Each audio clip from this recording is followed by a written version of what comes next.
Well, good evening. Happy Mother's Day to those who are a mom, who have a mom, right? We all have a mom, whether they're in our lives or not. Is there anything greater than a mother's love? Guarantee you, if you're a mom, you're thinking, nope, no way, no how. These kids can drive me absolutely bananas. And by golly, I get up every single day and I do it again, right? And my prayer is that you would have experienced a mother's love that is great, right? Whether it was the perfect mom scenario, which I doubt anybody has, or you just got a glimpse of just a good aspect of your mom. I think most would say there's nothing greater than a mother's love. And yet, there was a time about a month ago, I think it was, where I was asked the question. And it was asked something like this: what is the one thing about God or Jesus that fascinates me, overwhelms me? It's just so much. Like, for example, it's the ultimate for me. You know, for some, it might be a blessing that he's given you. For some, it might be a promise, some aspect about him. What is it? And, you know, it's funny because I heard the gal who asked me, I heard her example, right? And her example was that the fact that God left heaven, came to earth, put on flesh, like royalty, perfection upon perfection, put on flesh and walked the earth and was beat, spat, died, right? All these things. And so when you think about a mother's love and you think about, could there be anything greater? Well, yes. Yeah, there actually is something greater. And so as I pondered what it was that was the ultimate for me, what overwhelms me, what fascinates me about my God. And honestly, I probably couldn't have done this live any sooner than tonight because I was so undone by it.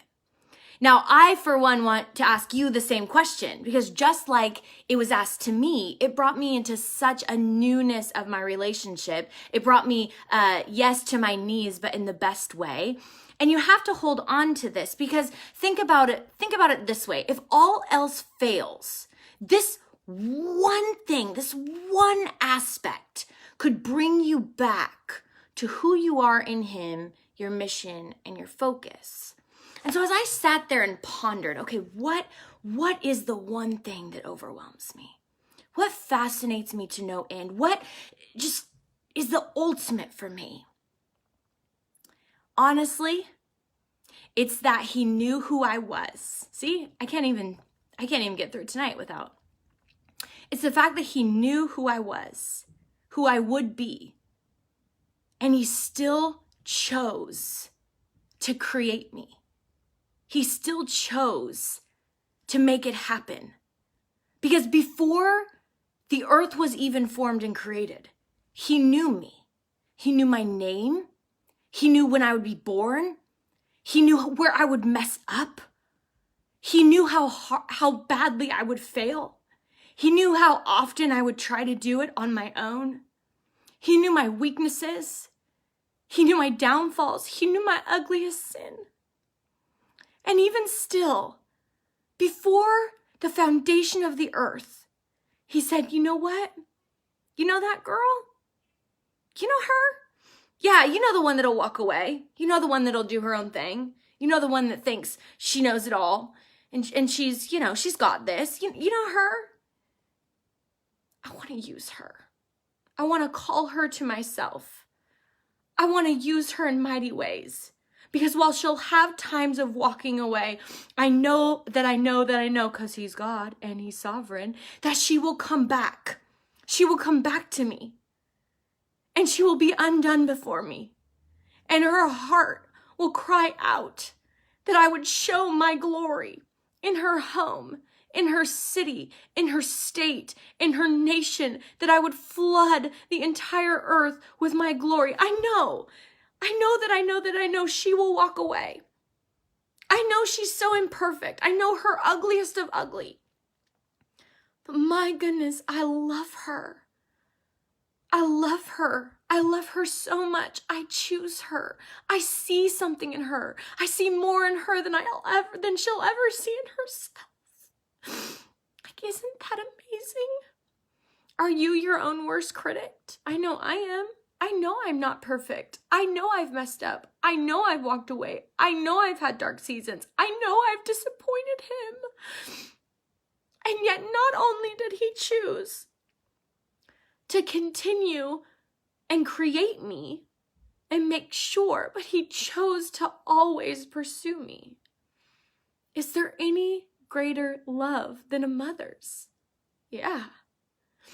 There's the perfect, unconditional, cannot be compared Father in heaven who has known you before the foundations of the world, knit you together in your mother's womb, for you are fearfully and wonderfully made.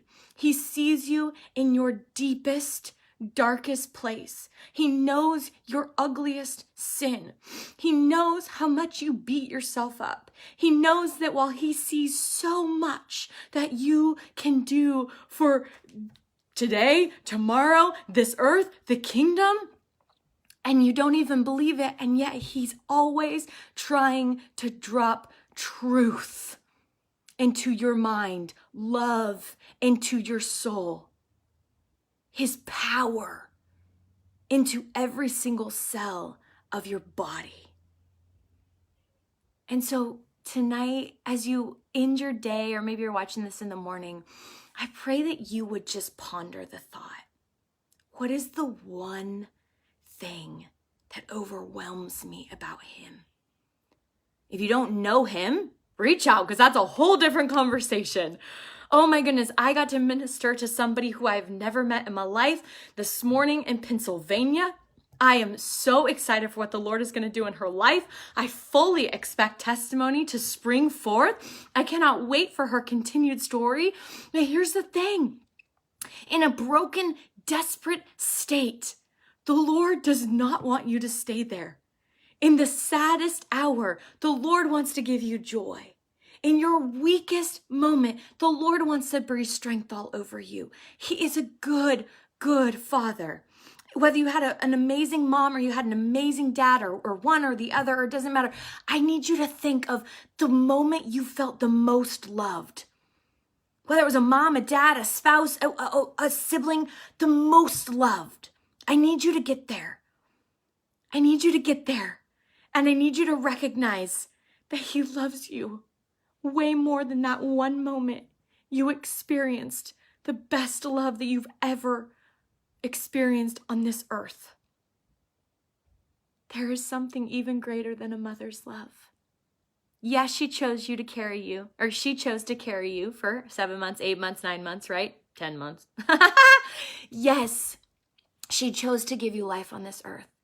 But the Lord, Jesus, God the Father, he knew you before the foundations of the earth, and he is still calling your name every second of every day, ready to partner with you to watch kingdom come right here on this earth in your life and use you in mighty, powerful, can't even comprehend ways. So have an amazing sleep, or if you see this in the morning, have a beautiful day. Tomorrow night, I actually have an event, so I will switch the Bible study to Tuesday night. I'm gonna aim for 7:30, although we have a really full kind of Tuesday, so that'll be tentative. So if you have to catch the replay, catch the replay. But we will do the names of God continuing, not tomorrow, but Tuesday. So bless y'all. Be overwhelmed. Be overwhelmed by his love, because if you aren't, I don't think you know him yet. So get to know him. It's worth it.